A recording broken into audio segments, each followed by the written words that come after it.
जय बोलिए महावीर भगवान की, जय बोलिए अनंत सिद्ध परमेष्ठी भगवानों की, जय बोलिए आचार्य भगवान बाधीव सिंह की छत्र चूड़ामणि और गद्य चिंतामणि नामक ग्रंथों की, जीवनधर भगवान की लक्ष्य नामक ग्रंथ की, मुनि श्री प्रणम्य सागर जी महाराज की, इस युग के प्रथमाचार्य श्री चारित्र चक्रवर्ती आचार्य भगवान श्री शांति सागर जी महान मुनिराज की उत्तम ब्रह्मचर्य दिन की, दशलक्षण महापर्व की, अनंत चतुर्दशी दिवस की, वासपूज्य भगवान की, भगवान के मोक्ष कल्याणक महामहोत्सव की सभी को सादर जय जिनेन्द्र, जय दू जड़ेंदो। हम सभी लोग एक बार पुनः यहाँ संध्याकालीन वेला में एकत्रित हुए हैं। सुनपुरा ग्राम में दशलक्षण पर्व का आज 10वां दिन, अंतिम दिन है। धीरे धीरे कर कर सभी लोगों के साल में एक बार आने वाले व्रत उपवास नियम संयम के साथ व्यतीत हो रहे हैं। आज बहुत सारे लोगों ने व्रत रखा होगा अपने अपने योग्यता के अनुसार। किस किस ने रखा है यहाँ पर? किस किस ने रखा है यहाँ पर? रखा है मैडम ने रखा। बाकी जिन भी लोगों ने अपने योग्य जितने भी कुछ भी एक छोटा सा नियम जो भी लेना चाहें उन्होंने लिया होगा, शक्ति के अनुसार लेना चाहिए। कई लोग एकासना कर रहे हैं, कई लोग पूरा उपवास कर रहे हैं। अनंत चतुर्दशी का वह दिन, चतुर्दशियों में सबसे महान दिवस, वास पूज्य भगवान के पांचों कल्याणक एक ही स्थान पर आज ही के दिन हुए। ऐसे 12वें तीर्थंकर उत्तम ब्रह्मचर्य का यह दिन, इस दिन हम लोग सीखते हैं किस प्रकार से हमें ब्रह्मचर्य को धारण करना है। आज के दिन इस सुनपुरा गांव में ज्ञानदानम गुरुकुल में नन्हे मुन्ने बच्चों द्वारा जम्बू स्वामी को वैराग्य किस प्रकार उत्पन्न हुआ, इसके ऊपर एक छोटी सी लघु कथा नाटिका अभी कुछ देर पहले प्रस्तुत की गई। बहुत ही अच्छी लघु नाटिका थी। सब कुछ होते हुए भी जम्बू स्वामी ने इसी पंचम काल में, इसी धरा पर, जिस स्थान पे हम लोग रह रहे हैं, यहीं इसी भारतवर्ष में जन्म लिया और अंतिम शरीर प्राप्त करके मोक्ष पथ को, इस पंचम काल को धन्य बनाया। अंतिम केवली वह जम्बू स्वामी रहे। उन जम्बू स्वामी से कुछ काल पहले ही ये जीवनधर स्वामी, जिनकी कथा हम लक्ष्य नामक ग्रंथ में पढ़ रहे हैं, जीवनधर भगवान भी भगवान महावीर के बाद में और जम्बू स्वामी से पहले, इनके मध्यकाल में ही मोक्ष गए हैं। इसी पंचम काल में उनको भी केवल ज्ञान प्राप्त हुआ है। ऐसे जीवनधर चरित्र पर आधारित छत्र चूड़ामणि, गद्य चिंतामणि ग्रंथों के आधार से मुनि श्री प्रणम्य सागर महाराज द्वारा रचित छोटे छोटे गुरुकुल के बच्चों के लिए यह लघु ग्रंथ बहुत ही कम शब्दों में, कम पेजों में लिखा गया है और ग्रंथ के मूल बात इसमें उद्धृत की गई है। साथ ही साथ छोटे छोटे प्रसंगों में कुछ हर प्रसंग के साथ 4-5 प्रश्न भी वर्तमान समय के अनुरूप बनाए गए हैं। हमारा काम आसान कर दिया गया है, जिससे कि हम इन प्रश्न उत्तरों को पढ़कर ही आपकी जो शंकाएं हैं उनका समाधान कर सकते हैं। अब तक के स्वाध्याय में आपने क्या पढ़ा? कल की कक्षा का थोड़ा सा रिवाइज कर लेते हैं। अध्याय 14 पर हम पहुंच चुके थे। हेमाभपुरी से प्रस्थान करने के लिए जब जीवनधर आगे बढ़ने लगे, तभी उनकी ये 5वीं पत्नी करकमाला, उसको एक स्वप्न आया कि मेरे स्वामी मुझसे दूर जाने वाले हैं। उसने इसका समाधान के लिए अपने पति के पास जाकर के निवेदन किया। जब कनकमाला अपने पति जीवनधर के पास जाकर के चर्चा कर रही थी, स्वप्न के विषय में बता रही थी, उसी समय जो उनकी सेविका थी धाय, उसने मार्ग में एक युवक को लेटा हुआ पाया उनके राजमहल के आयुधशाला के बाहर।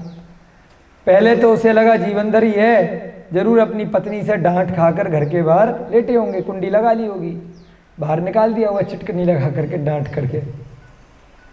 वर्तमान युग में भी पति गलती करते हैं, उस समय भी करते होंगे। तो बेचारे पति जिनको अपनी विवाह बचाना होता है वे गेट के बाहर ही सो जाते हैं, भाग करके नहीं जाते संकल्प भैया की तरह। संकल्प भैया कह रहे थे कहीं पत्नी ऐसे करेगी तो मैं तो भाग जाऊंगा। जो लोगों को अपना वैवाहिक जीवन बचाना होता है वो भागते नहीं हैं, वहीं चुपचाप सो जाते हैं, क्योंकि उन्हें पता होता है थोड़ी देर बाद गेट खोल करके पत्नी देखेगी सब ठीक है क्या, अभी तक उतर गया, अच्छा चलो आ जाओ अंदर आ जाओ। तो इसलिए ढाई ने ऐसा सोचा कि इसलिए बाहर लेट गए होंगे, जरूर इनकी पत्नी ने इनको डांटा होगा। तो वह कनकमाला को डांटने के उद्देश्य से आई थी कि जाऊंगी और उसको डांटूंगी कि इतने अच्छे पति हैं तुम्हारे, उन्हें क्यों डांट करके, क्यों लड़ाई लड़के बाहर सुला रखा। जब वहाँ जा कर के देखा, अंदर तो दोनों खड़े थे, जीवनधर भी खड़ा है, कनकमाला भी खड़ी है। तो बोली कि भाई बाहर कौन लेटा हुआ है? हमें लगा कि आप हो, आपकी महल में और कौन लेटा होगा आपके घर के बाहर। जाकर के देखा तो पाया कि वो और कोई नहीं, वह जीवनधर का भाई निकला। क्या नाम था? गंधाढ़। जब सारा विवरण समझ में आया कि पहली जो उनकी पत्नी है गंधर्व दत्ता, जिसको वह उसी नगर में छोड़ करके आ गए हैं क्योंकि विवाह हो चुका था, और उसके बाद क्या हुआ था, अचानक से राजा जो था काष्ठांगार, वो उठा करके उसके सैनिक ले गए थे इनको मारने के लिए, परंतु कुत्ते के जीव ने जो देव पर्याय में पहुंच गया है उसको स्मरण इन्होंने कर लिया और वो बचा करके ले गए। उसके बाद तब से अपने घर वापस नहीं गए और घूम रहे हैं, और घूमते घूमते नई नई शादियों का भी लाभ प्राप्त कर रहे हैं। 4 शादियां हो चुकी। तो पहली पत्नी का उन्हें याद आया, अच्छा वो गंधर्व दत्ता विद्याधरी है, उसने ही जरूर इसको भेजा है। पूछा भाई कैसे आए? कि भाई उसने एक जादुई कालीन अपनी विद्या से बनाया, उस कालीन पे, उस शैया पे मुझे लिटाया, 2-4 मंत्र पढ़े और मैं वहाँ से उड़ा और यहाँ पे आके प्रकट हो गया। उसने अपनी विद्याओं के माध्यम से पता लगा लिया कि आप कहाँ पर हो, और मैंने कहा कि मुझे बड़ी इच्छा है आपसे मिलने की। जब ये चर्चा चल रही थी तभी कुछ टाइम बाद क्या हुआ, बहुत शोर आया, पता चला कि उनके नगर में जहाँ पर अभी वह रह रहे हैं, भाई को भी आनंद के साथ रख लिया, पत्नी तो दूसरी है ही है यहाँ पे कनकमाला। तभी वहाँ पर क्या हुआ, बहुत कोलाहल हुआ कि नगर में गाय चुराने वाले दुष्ट लोग आ गए हैं कहीं से, जो यहाँ की गोधन को चुरा चुरा करके ले जा रहे हैं और बहुत अत्याचार कर रहे हैं।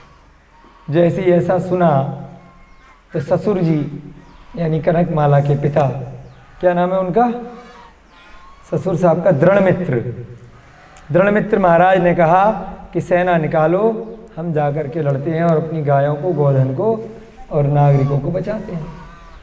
जैसे ही दृढ़मित्र ससुर जी वहाँ से निकलने को उद्यत हुए तो दामाद साहब ने क्या कहा, अभी हम हैं, आपको जाने की ज़रूरत नहीं है, हम भी हैं और गंधाढ़ है जो हमारा भाई भी आ गया है, ये भी है, हम दोनों जाएंगे और युद्ध लड़ लेंगे, आपको चिंता करने की ज़रूरत नहीं है।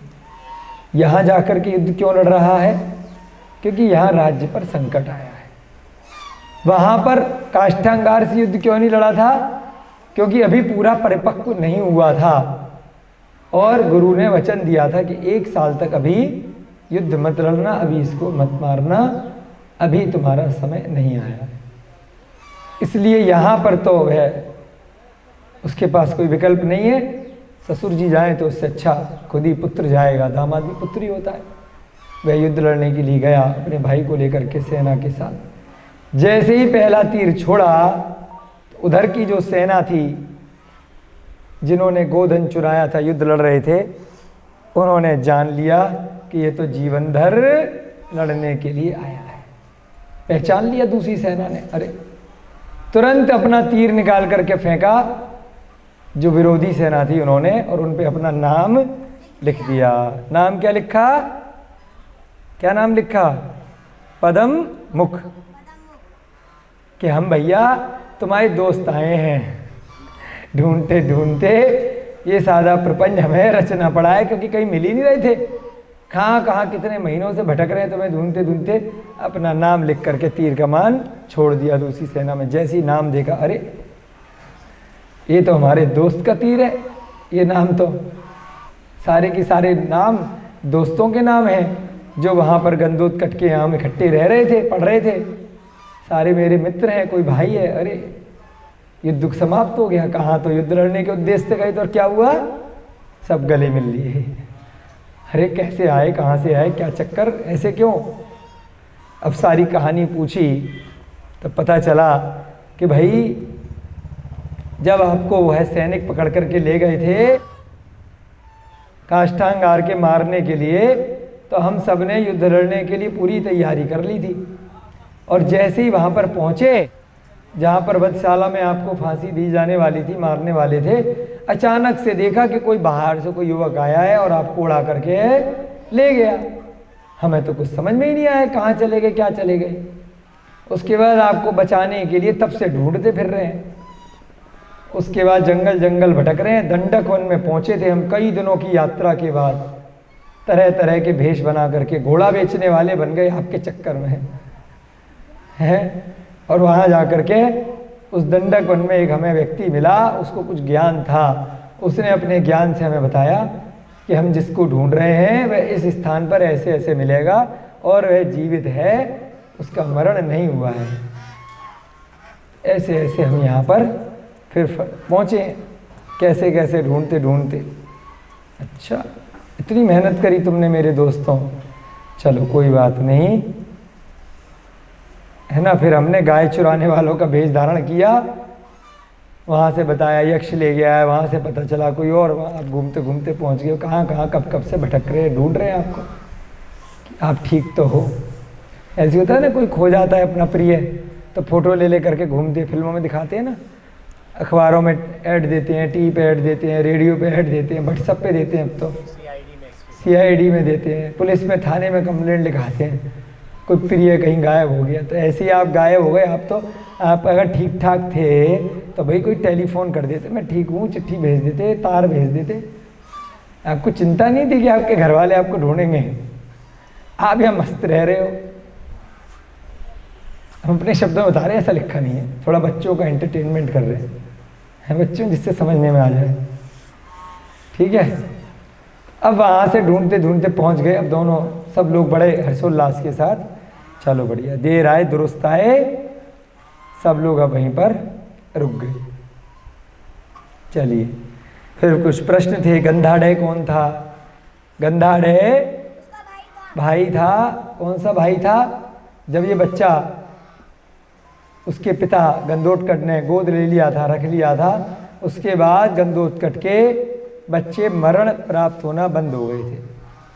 उससे पहले जो भी बच्चे पैदा होते थे वो सब मरे हुए पैदा होते थे। तो किसी मुनि महाराज ने उसको बताया था, पहले बेटा दूसरों के बच्चों को पालना, तब जा कर के तुम्हें अपना बच्चा अच्छे से पैदा होगा। तुमने ऐसे पिछले जन्म में कर्म किए हैं जिसके कारण से जो भी बच्चा पैदा होता है मरा पैदा होता है। वर्तमान में कई बार होता है ना, कई स्त्रियां होती हैं, कई पुरुष होते हैं, शादी के बाद बच्चे पैदा नहीं होते। तो ये भी एक पूर्व जन्म का कुछ कर्म रहता होगा उन लोगों का। तो क्या दिक्कत है, नहीं हो रहे, इतने सारे बच्चे हैं, उनको गोद ले लो, उनको अपने बच्चा समझ के पालो। गोद भी नहीं ले रहे, कहीं पर ऐसी अनाथ आश्रम में, कहीं ऐसे वृद्धाश्रम में, कहीं ऐसे जहाँ बच्चे गरीब होते हैं वहाँ पे सेवाएं दो, तो उसी से प्रसन्न हो जाओ, क्या दिक्कत है। दूसरे के बच्चों को अपना बच्चा समझ के पालो, तो उस श्राप से, उस पाप से आपकी मुक्ति हो जाएगी। कोई दिक्कत थोड़ी है। यहाँ इतने छोटे छोटे नन्हे मन्ने बच्चे हैं ना, इतना अच्छा लगता है इनको देख देख करके, है ना। इतने प्यारे प्यारे हैं। हमारे गुरुजी लोग, हमारी टीचर लोग सब अपने बच्चों की तरह इनकी केयर करते हैं ना। कितना सुख मिलता है। सब अपने ही बच्चे हैं, ये मानो आप। जैसे अपने स्वयं के बच्चों को प्यार करते हैं, दंड नहीं देते ना, मोह होता है, वैसे ही इन ज्ञानदानम गुरुकुल के नन्हे मुन्ने बच्चों को देख करके उसी प्रकार से रखोगे तो ये भी आपको अपनी माता पिता के समक्ष मानेंगे और ये भी उतना ही प्यार देंगे, ये भी शैतानी नहीं करेंगे, आप भी उतना ही प्यार दो। तो ऐसे उस श्राप से वह मुक्त हो गए। कौन? गंधोत्कच और उसकी रानी, क्या नाम था? सुनंदा। तो अब उनके जो बाद में बच्चा पैदा हुआ वही बच्चा था ये गंडाढ़। 1 आध साल बाद हो गया होगा, तो इसलिए तभी साथ में पल बढ़ रहा था, तो भाई भी थे, दोस्त भी हो गए। जैसे श्री कृष्ण और बलराम भाई हो गए थे ना, वो दूसरी माँ के थे, ये दूसरी जगह पले, फिर भी हो गए थे। ऐसे ही ये भी अच्छे से भाई ही मान के रहते थे।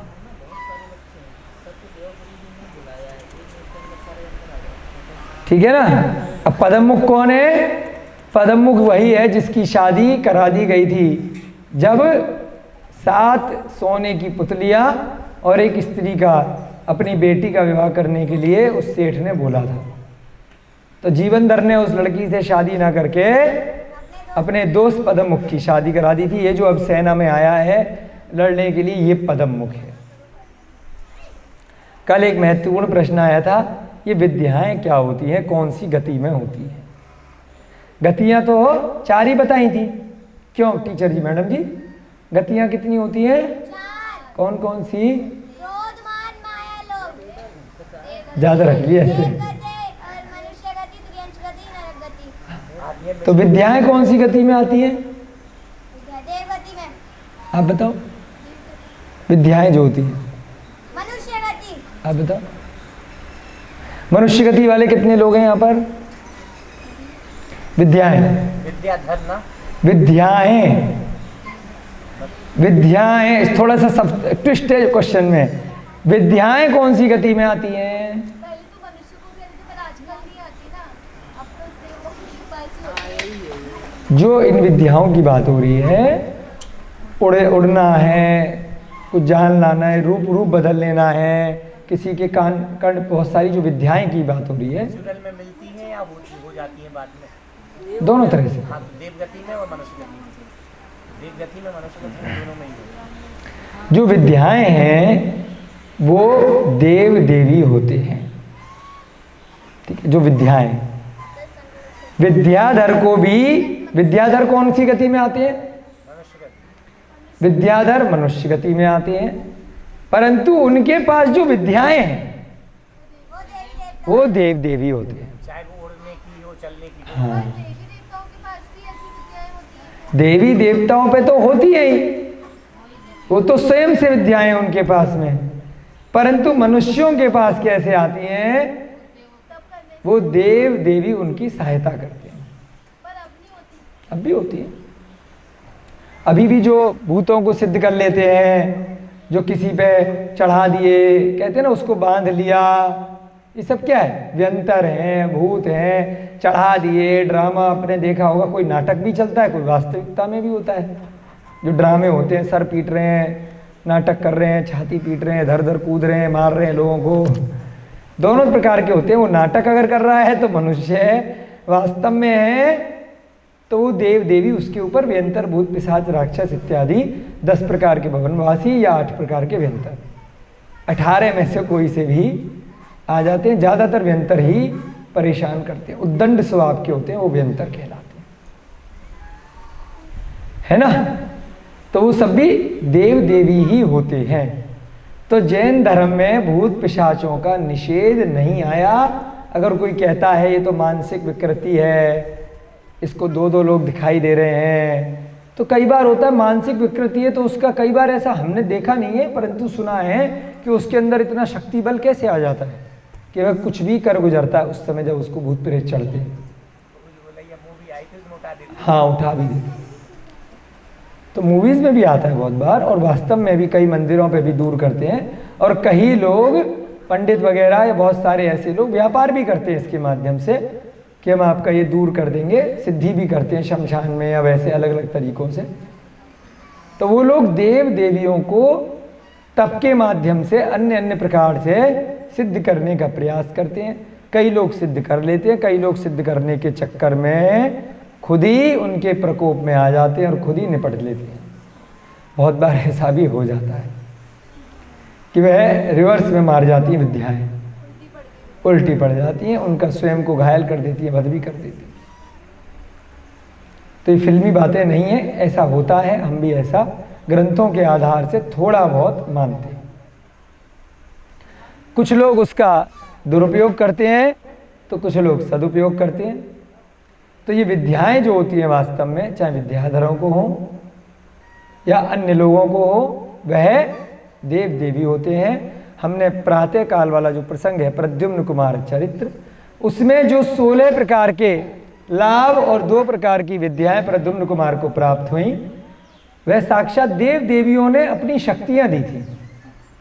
जब वो उनके पास गए, किसी गुफा में गए, किसी गोपुर में गए, किसी है ना ऐसी वापिका में गए, किसी पेड़ के पास गए, कहीं कहीं अन्य अन्य प्रकार से आपने वर्णन पढ़ा है, तो वहाँ पे जो देव देवी व्यंतर इत्यादि यक्ष वगैरह रह रहे थे, उन्होंने प्रसन्न होकर के उनको विद्या अपनी थोड़ी सी दे दी कि कभी भी जरूरत पड़े तो मुझे याद कर लेना। 24 घंटे नहीं घूम रहे, उनके कान पे रेंग नहीं रहे, जब जरूरत पड़ेगी तब। अब मान लीजिए पेन है हमारे पास है, जब जरूरत पड़ेगी तभी तो लिखेंगे, अन्यथा रखा है संभाल करके।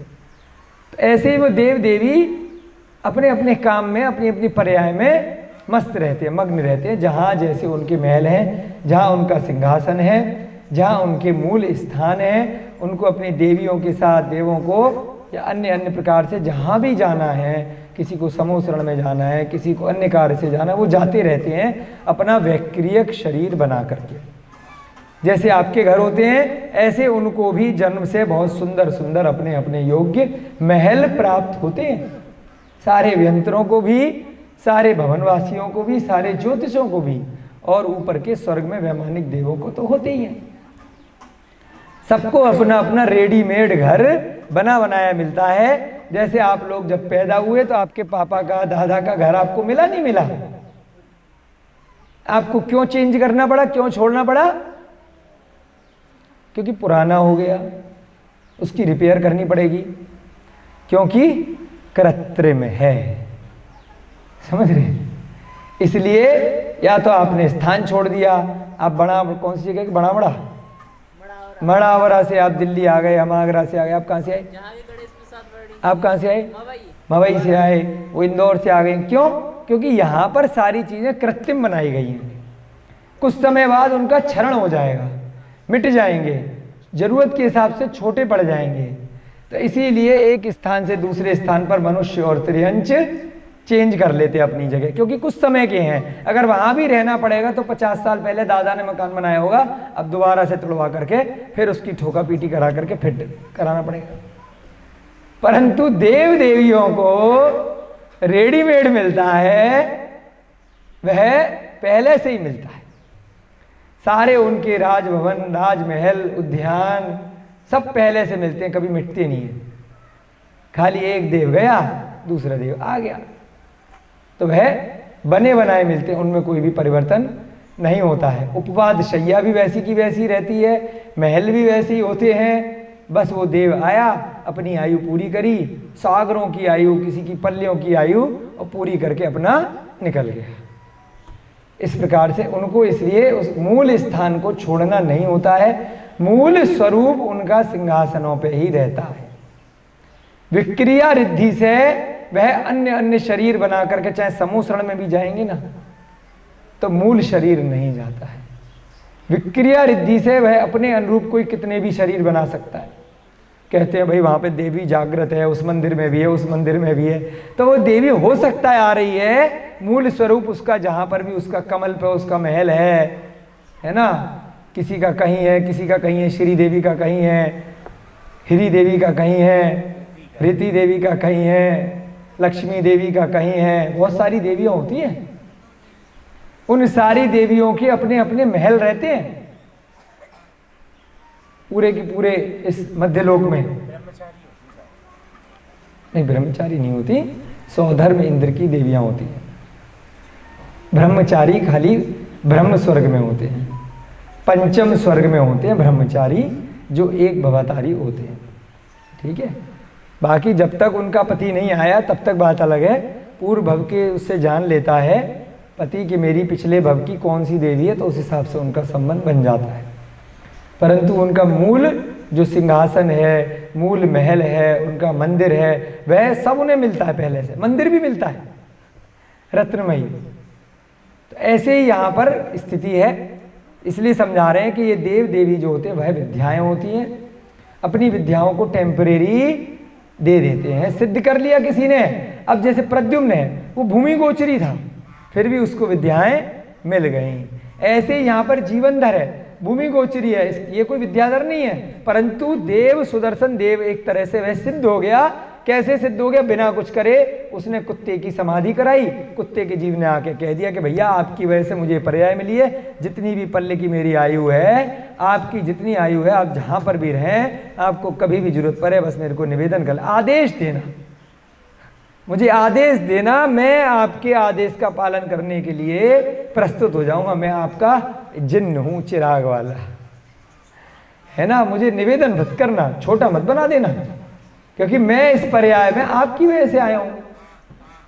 आप मेरे बड़े हैं, आपने मुझे समाधि मरण नहीं कराया होता तो मैं देव कैसे बनता। तो इसलिए आपको याद रखना है, देव होते हैं, उनका मूल शरीर वहाँ रहता है और यहाँ रहते हैं, दोनों जगह एक्टिविटी चलती है। बिल्कुल, वैक्रियक शरीर की यही महिमा होती है, कितने भी रूप बना लेते हैं और सब जगह एक्टिव होते हैं, है ना। अलग अलग प्रकार के देव, अलग अलग उसकी संख्या तिलोय प्रणति में दी गई है, कितने कितने ऊपर जाते हैं और कितने कितने रूप वे बना सकते हैं, उनका कितना कितना अवधि ज्ञान का उनका स्कोप रहता है ना। अपने पास मति श्रुति ज्ञान बहुत कम है ना, उनके पास तो अवधि ज्ञान है, अपने पास औदारिक शरीर है, उनके पास वैक्रियक शरीर है, तो विक्रिया से वो कितना भी रूप बना सकते हैं एक साथ में। अब जैसे बना लिए बहुरूपणी विद्या है, तो बहुरूपणी में सारे की सारे रूप एक्टिव हैं।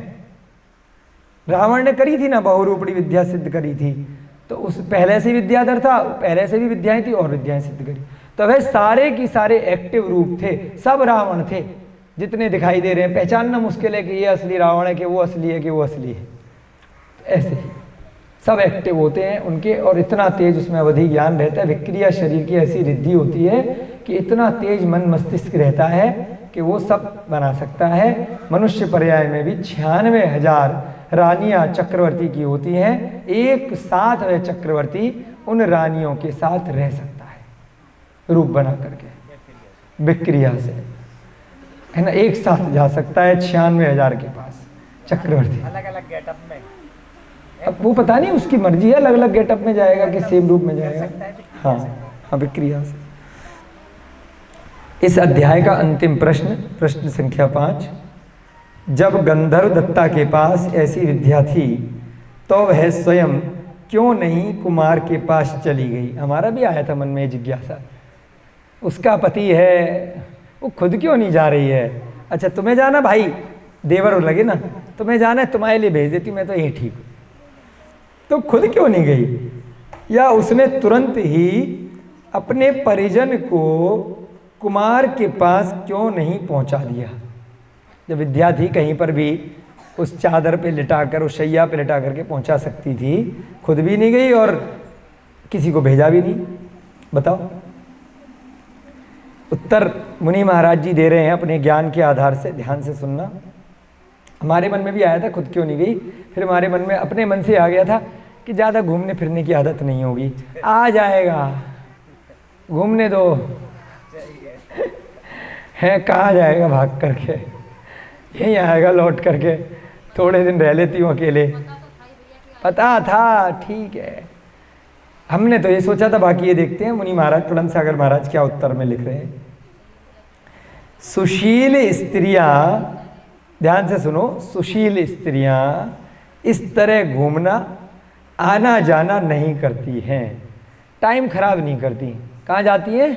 ब्यूटी पार्लर में जाती हैं सुशील स्त्रियां, अगर टाइम मिलता है तो मेकअप कराने जाती हैं, है ना, और शॉपिंग करने जाती हैं, ठीक है ना। फालतू में घूमने नहीं जाती। पति को ढूंढने क्यों जाएंगे? 4 दिन के लिए गया है घूमने, इतने सारे कपड़े खरीदने हैं, इतना सारा मेकअप करना है, इतनी शॉपिंग करनी है, वहाँ जाती है, ठीक है।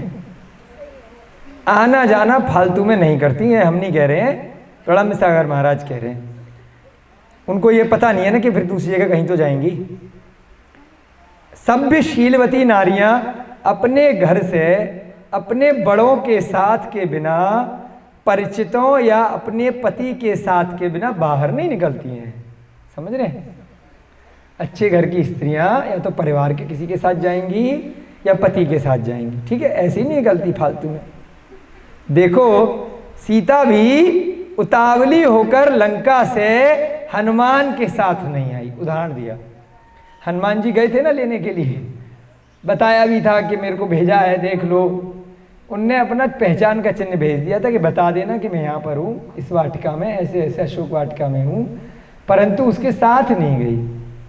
पता नहीं झूठ बोल रहा हो तो, पहले तो कभी आपको देखा नहीं था हमने। हनुमान जी राम को बाद में मिले थे, पहले से दोस्ती नहीं थी। जब सीता जी का अपहरण हो गया था तो वन में केवल लक्ष्मण जी थे, राम जी थे और सीता जी थी, और एक वो जटायु नाम का पक्षी था, ठीक है ना। हनुमान जी तो जब राम जी बाद में ढूंढे कि कोई तो मदद करो, कोई तो आओ, कोई तो बताओ, तब जाकर के बाली, सुग्रीव, हनुमान इत्यादि विद्याधर आए थे। तो पहले से सीता जी उनसे परिचित नहीं थी कि हमारे घर के संबंधी है, कौन है, क्या है। पहले भी एक बार धोखा खा चुकी हूँ, रावण बेवकूफ बना करके ले गया था, आवाज निकाली थी तो लगा था कि मेरे पति ने, उसने बुलाया तो मैं बाहर आ गई थी, इसलिए धोखा दे करके रूप बना करके बिठा करके ले गया था। तो इसलिए रावण ये हनुमान जी के साथ भी नहीं गई, क्योंकि परिवार का उन्हें नहीं पता था कि मेरे परिवार का है कि कौन है, क्या है। इसलिए सीता भी हनुमान जी के साथ नहीं गई थी। उन्हें पति देव लेने स्वयं आए थे। पति के आगे देखिए देव लगाए गए हैं। अच्छे कुल की स्त्रियां आज भी अपने पति को पति देव बोलती हैं, ठीक है ना। नाम लेकर के कौन कौन की पत्नी बोलती है? नहीं, अब तो नहीं बोलती, नाम लेकर के नहीं बोलना चाहिए, जी लगाना चाहिए या पति देव बोलना चाहिए। हाँ देखिए, स्वयं पति देव आए थे, साफ साफ लिखा, हम नहीं कह रहे, प्रणब सागर महाराज जी ने लिखा है, देखो। इसलिए गंधर्व दत्ता भी चिंता रहित रह रही थी, उसे किसी प्रकार की कोई टेंशन नहीं थी, बढ़िया से खा पी रही थी। चले गए पति, कोई दिक्कत नहीं है, अपने ज्ञान से पता कर लिया ठीक ठाक है, आनंद से चलो घूमने दो उनको। दूसरी बात, अन्य देश में जाने से और अनेक राजा आदि परिचित होते हैं। अब अकेले अगर निकल जाएगी दूसरे देश में तो बहुत सारे अनेक राजा मिलेंगे, है ना, आदि अपरिचित लोग मिलेंगे, कन्या लाभ होगा जिससे राज शक्ति बढ़ती है। यह जानकर उसने शीघ्रता नहीं करी। देखो कितनी अच्छी पत्नी है, कह रही है अच्छी बात है, 2 4 5 शादियां और कर करके आएंगे, खुश मना रही है, बड़े गजब की स्त्री है तो है, आजकल की नहीं है।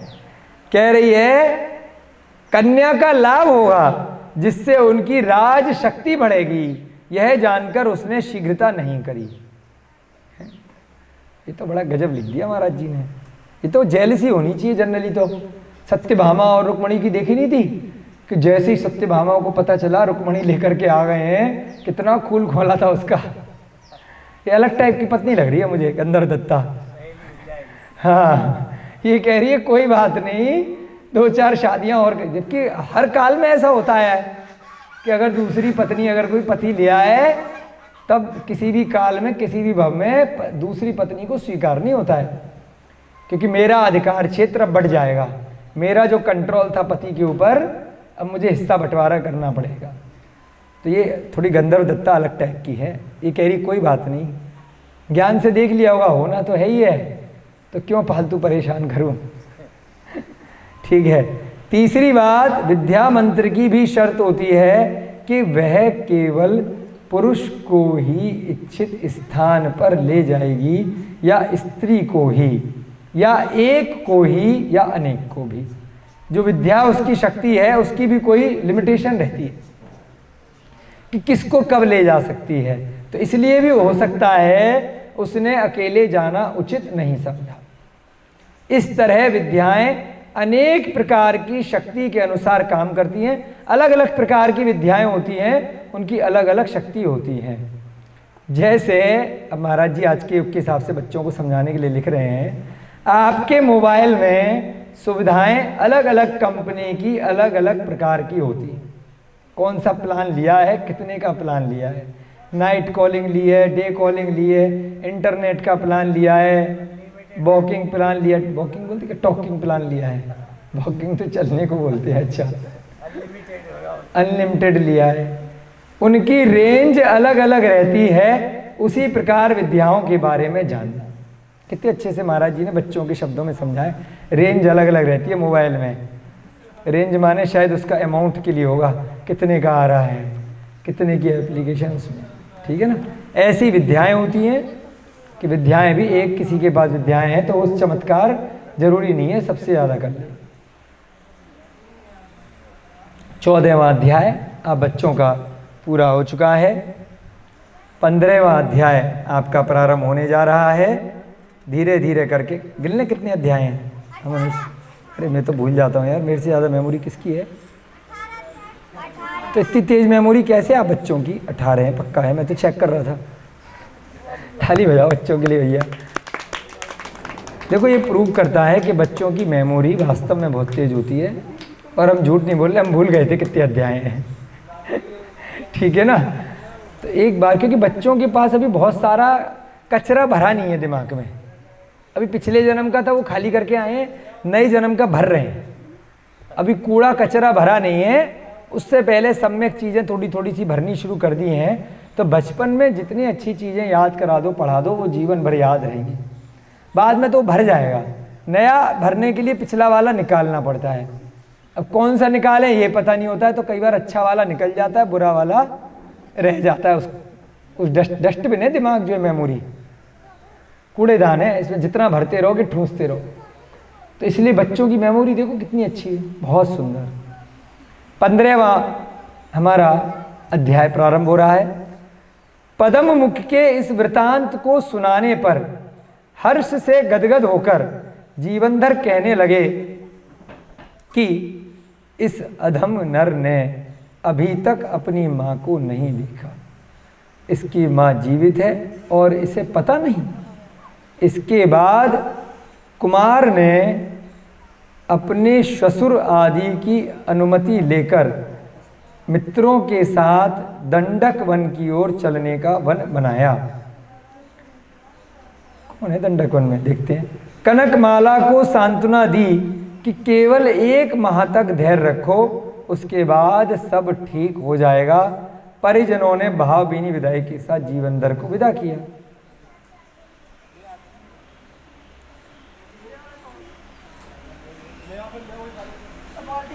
अभी देखते हैं, कुछ गुप्त रखा हुआ है यहाँ पर। अधम नर हमें समझ में नहीं आ रहा किसका वर्णन कर रहे हैं। आगे का प्रसंग पढ़ेंगे तो समझ में आएगा। पदंग मुख ने जब बताया कि दंडक वन में हमें कोई मिला था जिसने आपका रास्ता हमें बताया था, ठीक है ना, काष्ठांगा आपके मारने के आदेश दिया, ठीक है ना। ये प्रसंग हमने पढ़ा था पिछले अध्याय में। उसके बाद हम यहाँ पर पहुँच गए हैं। तो यहाँ पर वह जीवनधर कह रहे हैं अधम नर है, कोई अधार्मिक कोई व्यक्ति है, उसके बारे में कह रहे हैं जीवनधर, अभी तक उसने अपनी माँ को नहीं देखा। इसकी माँ तो जीवित है और इसे पता ही नहीं है। इस प्रकार से विचार किया। इन्वर्टेड कोमा में लिखा है, कुछ सस्पेंस है। वो सस्पेंस आगे का पैराग्राफ पढ़ेंगे तब शायद दूर हो जाए। हमने भी पहली बार ही पढ़ रहे हैं ना आप लोगों के साथ साथ, इसलिए पता नहीं है।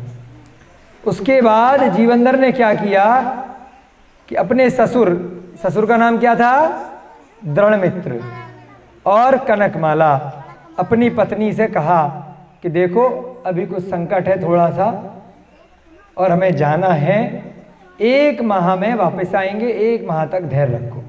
हम भी कई बार कहते हैं ना कोई काम वाम में कि कुछ दिन की बात है, देख लो समझ लो, 1 माह और निकल जाए, अभी समय ठीक नहीं चल रहा है। इस प्रकार से लोग वाक बोलते हैं ना, अभी समय सही नहीं है, अपने अनुकूल नहीं है।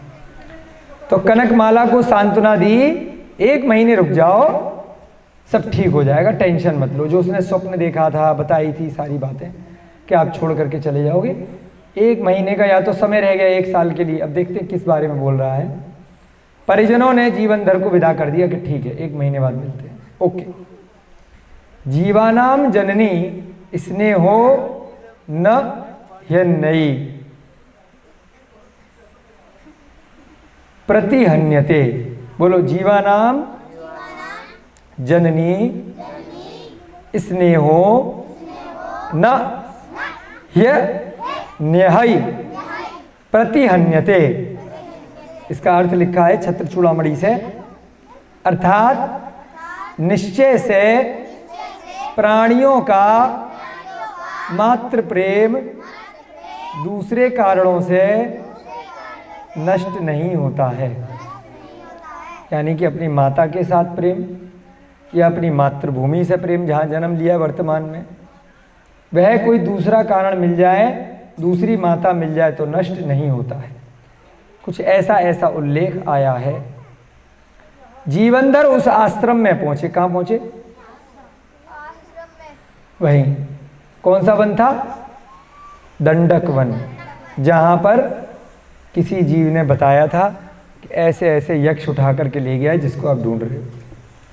जीवनधर उस आश्रम में पहुंचे। वहाँ उन्होंने शोक से दुर्बल, संताप से पीड़ित और किसी दूरवर्ती आशा से मानो उसने प्राण ही नहीं छोड़े ऐसे वीरांगना सम साहस और धैर्य की मूर्ति, पति प्राणनाथ के अभाव में भी अपने व्रतशील की प्राणों सम रक्षा करने वाली ममता की मूर्ति देखी।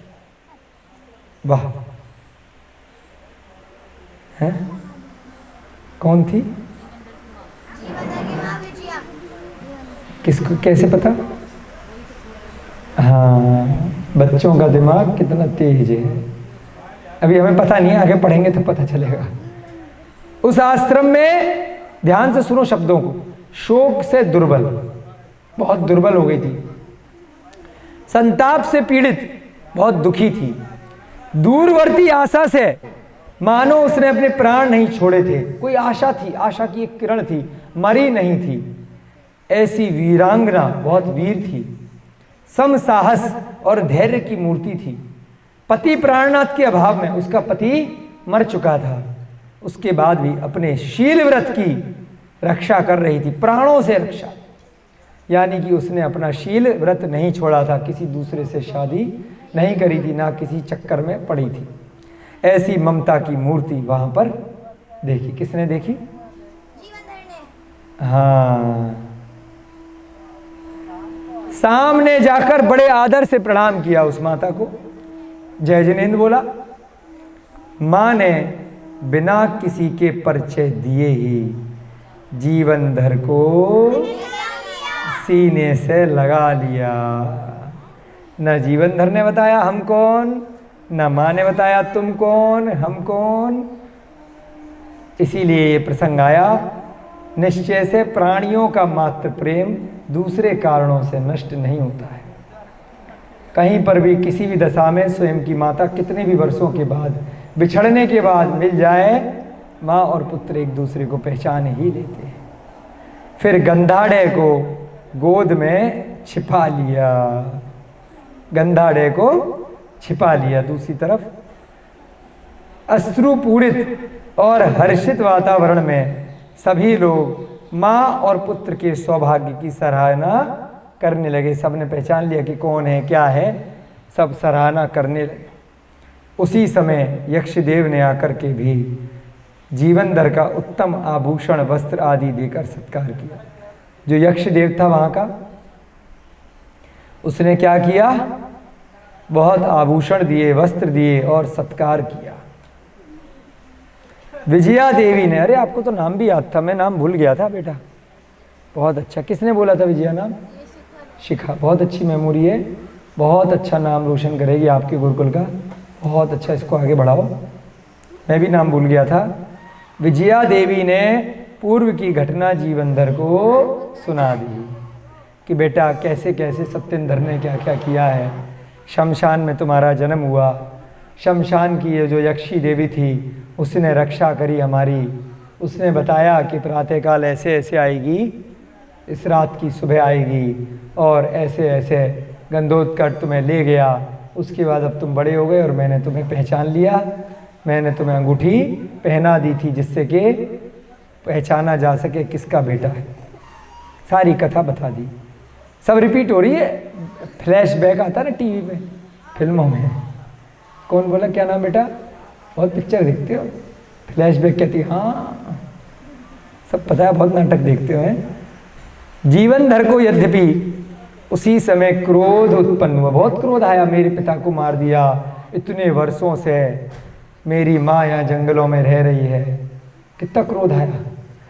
2-3 साल पहले बाहुबली पिक्चर देखी थी, वो याद आ गई हमें। ऐसी माँ थी ना वो, बिल्कुल बहुत सालों बाद मिली, अगले जन्म में मिली, पता नहीं पिछले जन्म में, है ना। बाल वाल फैले हुए थे, बेड़ियों में लपेटी हुई, बहुत क्रोध आया था। ऐसे ही इतने वर्षों बाद उसे भी बड़ा क्रोध आया। बाहुबली दूसरी बन जाएगी पार्ट 2 इसमें, जीवनधर स्वामी में, लक्ष्य पुस्तक अगर ले ली जाए तो।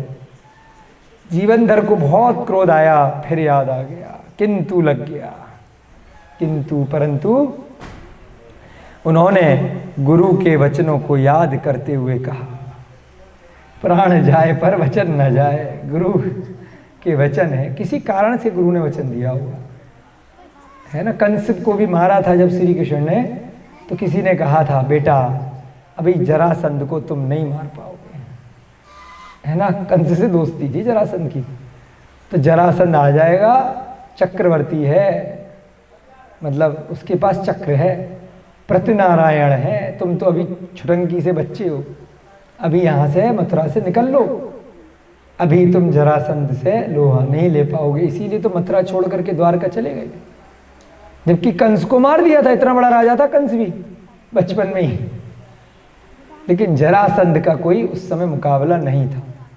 जरासंध के पास चक्र था, इस कारण से बहुत बड़ा प्रतापी था, बहुत बड़ी सेना थी।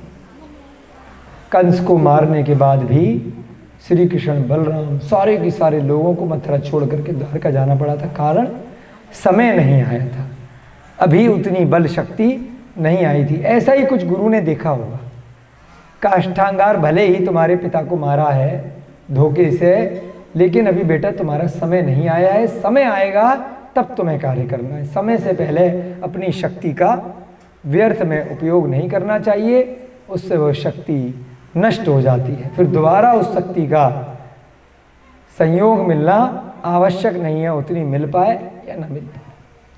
मंगल पांडे की भी क्रांति इतिहास में आती है कि समय से पहले क्रांति हो गई थी, इस कारण से स्वाधीनता प्राप्त नहीं हो पाई थी। 1857 के बाद फिर 1947, कितने वर्ष लग गए थे, हाँ कितनी पीढ़ियाँ चली गई, दोबारा मौका नहीं आ पाया था। तो ऐसे ही यहाँ पर समझा के गए गुरु। तो किंतु किसने कहा, किंतु जीवनधर ने है कह दिया, बता दिया। उन्होंने गुरु के वचनों को याद करते हुए कहा कि माँ थोड़ा समय और प्रतीक्षा कर, अभी यहीं रुक, मैं आ गया हूँ, तुझे पहचान गया हूँ, तूने मुझे पहचान लिया है, सब कुछ ठीक हो जाएगा, तुझे राजपुरी की रानी शीघ्र बनाऊंगा। बच्चों को डायलॉग भी याद हो गए हैं, बहुत बढ़िया। आपस में एक दूसरे के परिचय के साथ बहुत समय व्यतीत हुआ। दोनों आपस में वहीं जंगल में गप्पे मारने लगे अच्छे से। अब यक्ष आ गया था तो अब जंगल तो रहा नहीं होगा। यक्ष ने आभूषण दिए हैं, स्वागत किया है, सत्कार किया है, वस्त्र दिए हैं, अच्छे से वहाँ पर सब व्यवस्था हो गई होगी, जंगल में भी मंगल हो गया होगा। तदुपरांत एकांत में अपने कार्य का विचार करके कुमार ने माता को पद्माशय आदि मित्रों के साथ मामा के घर भेज दिया। मामा कौन? अच्छा, मम्मी का भाई मामा। अब क्या कहा कि अब आपको जंगल में रहने की ज़रूरत नहीं है, अब आप अपने भाई यानी मेरे मामा के घर जा सकती हैं।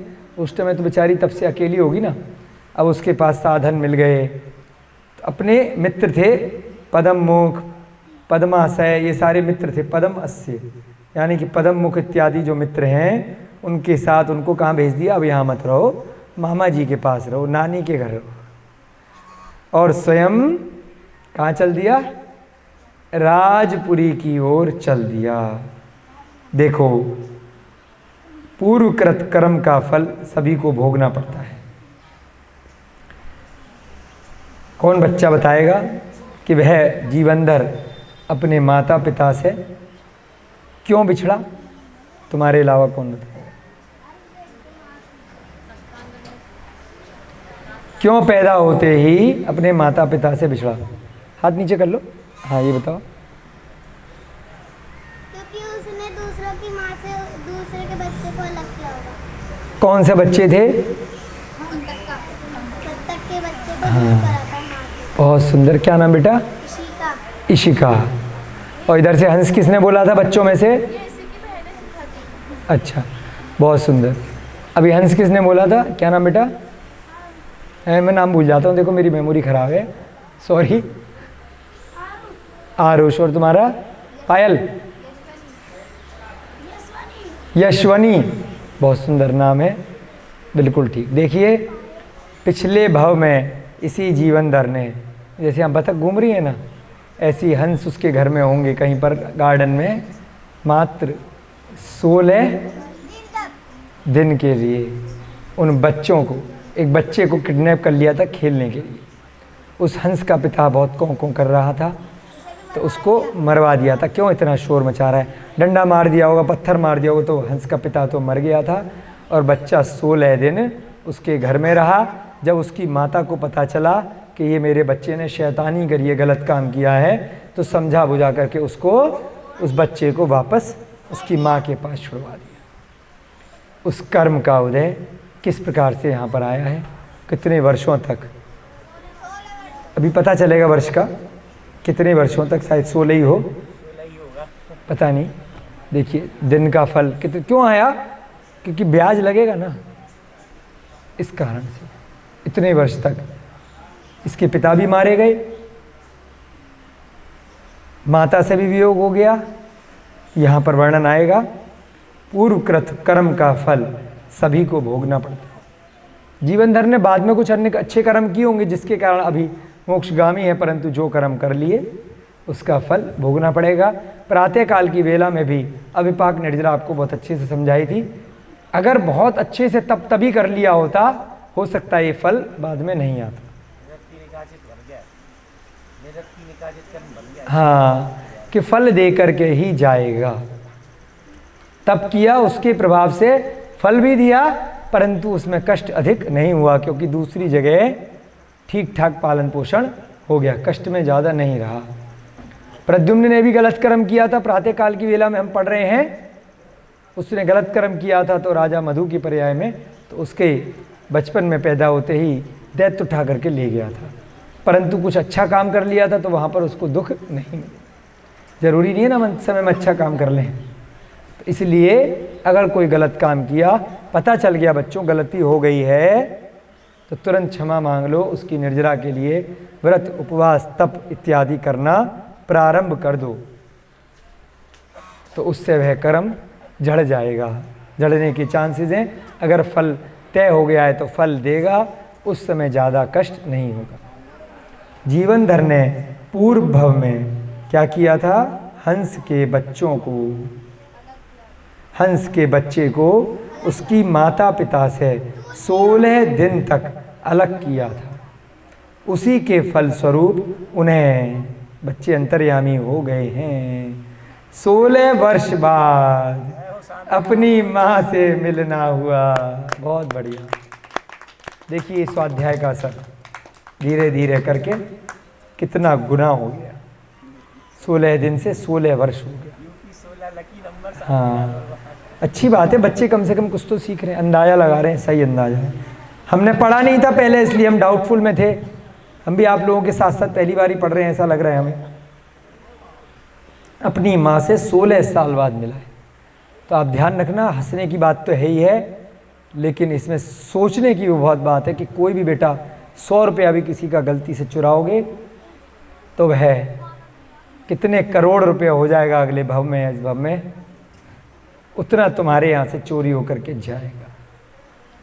किसी का छल कपट से जरा सा भी कोई मायाचारी से काम करोगे तो कितने हजार गुना वह फल दे करके जाएगा। 16 साल में कितने दिन होते हैं? 16 गुना 365, 365 गुना हो गया वो गुणा, क्योंकि 16 दिन का 16 वर्ष हो गया। कहते हैं ना कि 1 रुपए का ब्याज कितने गुना हो गए 1 साल में? 8% नहीं हुआ, 365%, 400 से कुछ कम है। इसलिए किसी का उधारी लेकर के चोरी कर करके मत मर जाना है। पूरा प्रयास करना कि कभी ऐसे असत्य वचन नहीं हो, हिंसा नहीं करो। एक जानवर को अगर मार करके खाओगे तो 365 गुना बार जानवर मर करके स्वयं के रूप में मारे जाओगे और दूसरे के द्वारा खाए जाओगे। ऐसा एक अंदाजा लगा रहे, कम से कम संख्या है 365 जो यहां पर हुई है। कहते हैं ना कि वो बहुत जानवर खा रहा है, खूब हड्डी चूस रहा है, खूब चिकन खा रहा है, कुछ नहीं हो रहा। खूब अंडे खा रहा है, एक एक दिन में 4-4 अंडे का आमलेट बना रहा है। देख लेना क्या होगा, कितनी बार वह आमलेट बनेगा। फिर 1 साल में अगर 365 गुना 4 अंडे खा लिए, कितनी बार वो केक, पेस्ट्री, चॉकलेट में अंडे खा लिए, ब्रेड और पता नहीं क्या क्या। हाँ, 5840 बोल दिया इन्होंने, बड़े अच्छी गणित है। इतनी बार उस अंडे को उसको बनना पड़ेगा और वह गरम तेल की कढ़ाई में उछाला जाएगा, तपाया जाएगा, फिर चिल्लाना जोर जोर से, मैं जिंदा हूं, मुझे क्यों तपा रहे हो, मुझे क्यों कढ़ाई में डाल रहे हो। हमने कई वीडियो ऐसी लोग दिखा देते हैं, कई बार जिंदा मछली डाल देते हैं कढ़ाई में तलने के लिए, है ना, जिंदा मुर्गा, जिंदा चीजें डाल देते हैं और आनंद आता है, उछाल उछाल करके जिंदा मछली उछाल रहे हैं, है ना। क्यों उछाल रहे? क्योंकि उस मछली ने भी पिछले भाव में बहुत आनंद लेकर के दूसरों को तल तल करके खाया होगा। फिर कैसे हम नहीं करें? उसने किया जो किया है, हम अगर करेंगे हमारे साथ पुनः चैन में ऐसा ही आएगा। एक बार नहीं, न जाने कितनी गिनती में आएगा। उसने जो किया सो किया, उसमें हमें अनुमोदना नहीं करनी। अब तो उसे सब ध्यान में आ गया ना। अब तो उसको जब वो तलाई जाती है ना, तो उस त्रियंच पर्याय में ऐसा यशोधर महाराज के चरित्र में ऐसा आटे का मुर्गा में आया, जितनी बार उसको तला गया, अगले भाव में मारा गया, काटा गया, उतनी बार उसको जाति स्मरण हुआ है। इतने भयंकर कष्ट में ये जितने कुत्ते बिल्ली घूम रहे हैं ना, जब इनको काटा जाता है, बकरे की बलि दी जाती है, गाय भैंसों को स्लॉटर हाउस में ले जाकर जब चमड़ी उतारी जाती है, तो वह गाय, भैंस, कुत्ता, भेड़, बकरी, अगर ग्रंथों के आधार से हम समझें, उस अत्यधिक वेदना में, उस अत्यधिक कष्ट में जाति स्मरण हो जाता है उनको सारा ध्यान में आ जाता है कि हे प्रभु, हमने ये सब गलत काम किए थे, देख मेरी क्या हालत हो गई है, तू क्यों कर रहा है। तो मनी मन समझाने का प्रयास करते हैं उस कत्ल खानों में, उस चिकन की दुकानों में, लेकिन किसको बताएं। काटने वाला काट रहा है, खाने वाला रेस्टोरेंट में ला टपका टपका के खा रहा है। उन दोनों को वह जीव समझा रहा है, पंचेंद्रिय है, जाति स्मरण सबको हो जाता है उस कष्ट में, उस वेदना में। ऐसा यशोधर महाराज के चरित्र में आटे का मुर्गा में बार बार आया है, तो हमें भी ऐसा लगता है कि अवश्य ऐसा जाति स्मरण हो जाता हो कि मैंने, क्योंकि तभी तो उसको ध्यान में आएगा ना कि क्यों तुझे मारा जा रहा है, क्यों काटा जा रहा है, क्यों तुझे खाया जा रहा है। फिर भी खाने वाला, हाय हाय, ऐसे जीव मैंने देखा है ना अपने कई पुराने मित्रों को और अपने ऑफिस वगैरह में, ऐसे ऐसे पागल उस चिकन के लिए कि पता नहीं चिकन मिल गया, क्या क्या मिल गया, जन्नत में आ गए, जन्नत के। ऐसे ऐसे पागल उस अंडे के लिए, ऐसे लोग ऐसे ऐसे पागल उस शराब के लिए। आज तो पार्टी है, तो पार्टी का मतलब बियर चलनी चलनी है, दारू। अरे भैया, शादी में तो इतने लोग दूर दूर से आए हैं और तुम गाड़ी में बाहर डक्की खोल खोल के 4 घंटे पागलों की तरह लगे हुए वहां शादी में। है पगलापन, इतनी दूर से आए हो, रिश्तेदारी में आए हो, क्या आए हो? अरे भाई बस ये दारू ही हमारे लिए शादी है। इतनी दूर दूर से आकर के किसी से न मिल रहे, न खा रहे, न पी रहे, न कुछ, बस वहीं कोने में छुप के पार्किंग में वहीं गाड़ी खोल के लगे हुए पागलों के तरह। क्या मिल रहा है, क्या मिल रहा है? वो जब जाति स्मरण होगा ना तब पता चलेगा कि उस शराब की वजह से क्या हुआ, उस मांस की वजह से क्या हुआ। आज उस जीवनधर को पता चल रहा है कि मैंने उस हंस के बच्चे को 16 दिन के लिए कैसे अपहरण किया था। अपने किस लिए किया? किडनैपिंग, एंटरटेनमेंट, मजा आ रहा है। चूजे को उठा लिया, मुर्गी के बच्चे को लाल पीला लाल रंग कर दिया, खेल रहे हैं। तोते के बच्चे को किडनैप करके ले आए, मम्मी मम्मी मेरे को भी तोते का बच्चा चाहिए, मुझे भी कबूतर का बच्चा चाहिए, मुझे भी इसका बच्चा चाहिए। अब वो जो बेचने वाला है वो क्या करेगा? कहीं से छत्ते में से निकालेगा, कहीं घोंसले में से पेड़ पे लगाएगा। जब वो दिन में उसकी माँ चली जाएगी, घोंसला गिराएगा, ले आएगा, बेच देगा 2, 4, 5, 10, 50 रुपए में। कौन कौन जाएगा उस किडनैपिंग में 16 साल के लिए? जिसने बच्चे ने खरीदा। बच्चे का क्या दोष बताइए? जब जीवनधर का जी पिछले बच्चे की पर्याय में था, वो कोई बहुत बड़ा आदमी नहीं था, फिर भी अब जो तोते का बच्चा मंगा रहा है कि मम्मी मम्मी मुझे भी एक खिलौना चाहिए, चीची चीची करने के लिए, पीकू पीकू करने के लिए, क्या बोलते तोते के बच्चे को? मिट्टू मिट्टू करने के लिए। हाँ, मुझे भी खिलौना चाहिए। वो बच्चा भी ऐसे ही बिछड़ेगा, जो खरीद के लाई माँ या बाप वो भी ऐसे ही बिछड़ेंगे, और जिसने बेचा, जिसने वहां चुराया, पाप 1 दंड 4 को मिलेगा। जिसने ट्रांसपोर्ट किया उसको भी मिलेगा। कितने सारे बिछड़ेंगे? 16 दिन का 16 साल, और अगर 5-10 साल उस तोते को रख लिया तो 500 साल तक। गिनती कर लेना, 5 गुणा 365 है। इस प्रकार से दंड मिलेगा। तो ध्यान रखिए, यही प्रसंग है जो हमें बचा के रखेंगे। इसीलिए ग्रंथ को यहां पर लिया है। 16 वर्ष बाद अपनी मां से मिलना हुआ। मार्ग में नदी पर्वतों विचरते हुए पशु पक्षियों के साथ खेलते विचारते पुरानी स्मृतियों के साथ नगर के समीप पहुंचे। अब है माँ को मामा के पास छोड़े आए। उसके बाद वापस कहाँ जा रहे हैं? राजपुरी। और राजपुरी में अब तो खुश हो गए, अब तो पाप धुल गया। अब घूमते घामते जा रहे हैं। कहाँ कहाँ?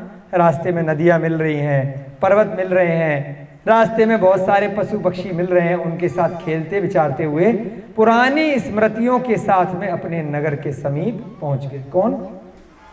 जीवनधर। राजपुरी में पहुंच गए। एक महल के ऊपर सुंदर कन्या को देखकर उन्हें वहीं रुकने का मन हुआ। अब जब ऊपर से जा रहे हैं, विद्याओं के साथ जा रहे हैं, यक्ष ने विद्याएं देकर भेजा है। एक महल देखो, अरे बड़ी सुंदर कन्या खड़ी है।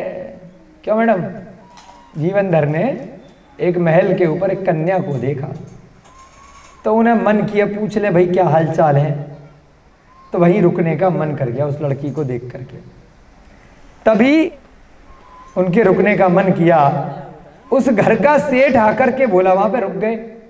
अब उस घर का सेठ आया, बोला, हे कुमार, मैं सागर दत्त हूं, मेरी पत्नी का नाम कमला है और मेरी पुत्री का नाम विमला है। उस पुत्री के उत्पन्न होने पर ज्योतिषियों ने कहा था कि जिस महात्मा के अपने घर में आने पर क्षण भर में ही बिना खरीद के सजी हुई मड़ियों की बिक्री हो जाए, उसकी यह स्त्री। वो तो वैसे ही कि चलो बहुत देर हो गई, थक गए हैं, चलो बातचीत हो जाएगी, थोड़ा सा 5 मिनट रुक जाते हैं। ऊपर से देखा कोई खड़ी है तो आकर के खड़े हो गए ऐसे ही अनायास। तभी उस घर का सेठ आया, क्या बोलता है कि देखो मेरा नाम, क्या नाम है मेरा? सागर दत्त, पत्नी का नाम कमला, बेटी का नाम विमला। और जब मेरी बेटी पैदा हुई थी तो कुछ ज्योतिषियों ने बताया था कि एक महात्मा आपके घर में आएंगे और उनके आते ही एक क्षण में बिना खरीद के सजी हुई मड़ियों की बिक्री हो जाएगी। जो मड़ियाँ मैंने, मेरी ज्वेलरी की दुकान है, सेठ हूँ, वहाँ मैंने बहुत सारी मड़ियाँ सजा कर रखी हुई हैं, एक झटके में बिना मेहनत के बिक जाएंगी। तो जो जिसके आने से ऐसा हो जाए उसकी यह स्त्री होगी। देखो आप अचानक से घर में आए, मुझे अभी अभी पता चला कि आप ऊपर से उड़ते हुए आए हो छत पर, और नीचे एक ग्राहक आ गया और सारी रत्नों की राशि बिक गई, जो कि खरीदार नहीं होने के कारण पहले से ही मैंने सजा करके रखी थी, बहुत दिनों से इंतजार कर रहा था, सजा करके रखी थी, कोई ग्राहक आ ही नहीं रहा था उनको खरीदने के लिए। ऊपर से आप आए, नीचे से ग्राहक आया। इसलिए हे भाग्यशालिन, आप मेरी कन्या से विवाह करके मुझे भी भाग्यशाली बनाए। पहले के लोग ऐसे ऐसे तीर में तुक्का लगाते थे, नीचे जो और मड़ियाँ खरीद के ले गया उससे नहीं कर रहे अपनी बेटी की शादी, कि तू ही कर ले भाई, तू इतना रईस है, शादी किससे कर रहे? छत पे जो अकेला खड़ा है। कि किसी ने कहा था कि कोई आएगा घर में अचानक से कहीं से और तभी कोई ग्राहक आएगा, सारी मड़ियाँ खरीद लेगा। इसलिए आप जो है मेरी बेटी से शादी कर लो। इस प्रार्थना से जीवनधर कुमार ने उस विमला को स्वीकार करके विवाह कर लिया। उसको पसंद तो हो गई, तभी तो ऊपर से उतर के आया था। पूर्व जन्मों का कुछ न कुछ संयोग रहता है, परंतु उठा करके नहीं ले गया, क्योंकि बिना विवाह करके तो उसकी बहन या माँ या पुत्री के समान है। पिता ने आकर के प्रपोजल रखा है फिर से आगे बढ़ करके, तो ठीक है भाई, पिताजी आप खुद आए हो, ससुर जी कर लेते हैं शादी। आप अपने मन से अपनी पुत्री का हाथ मेरे हाथों में देने जा रहे हो, तो मैं कौन होता हूँ मना करने? मारा मन में तो लड्डू हमारे भी फूट रहे हैं, दिक्कत क्या है? यह कुमार का छठा लाभ था। 8 मालाएं देखी थी ना, छठी लाभ प्राप्त हो गई, छठी शादी हो गई। आपकी भी कक्षा का समय हो रहा है, 15वां अध्याय पूरा हो गया। इसके प्रश्न अब कल की कक्षा में लेंगे। इस 15वें अध्याय में आपने क्या सीखा? ठीक है, बहुत सुंदर। आज तो बच्चे तालियां बजा रहे हैं, वाह बहुत बढ़िया। जय बोले महावीर भगवान की, अनंत सिद्ध परमेष्ठी भगवानों की, आचार्य भगवान श्री वाधीव सिंह की, छत्र चूड़ामणि और गद्य चिंतामणि ग्रंथों की, मुनि श्री प्रणम्य सागर जी महाराज की, लक्ष्य नामक ग्रंथ की, जीवनधर कुमार भगवान की, इस युग के प्रथमाचार्य श्री चारित्र चक्रवर्ती आचार्य भगवान श्री शांति सागर जी महान मुनिराज की, 10 लक्षण महापर्व की, उत्तम ब्रह्मचर्य दिवस की, वासपूज्य भगवान की, भगवान के मोक्ष कल्याणक महामहोत्सव की, अनंत चतुर्दशी पर्व की, सभी बच्चों को चंपापुर की जय हो। अनंत चतुर्दशी का महान पर्व वर्ष में एक बार आता है। ऐसे महान दिन की सबको बहुत बहुत बहुत बहुत शुभकामनाएं। सब बच्चों को, बड़ों को बहुत बहुत बधाइयाँ। जय बोली महावीर भगवान की जय। सबको जय जनेन्द्र, जय दुजड़ंदो।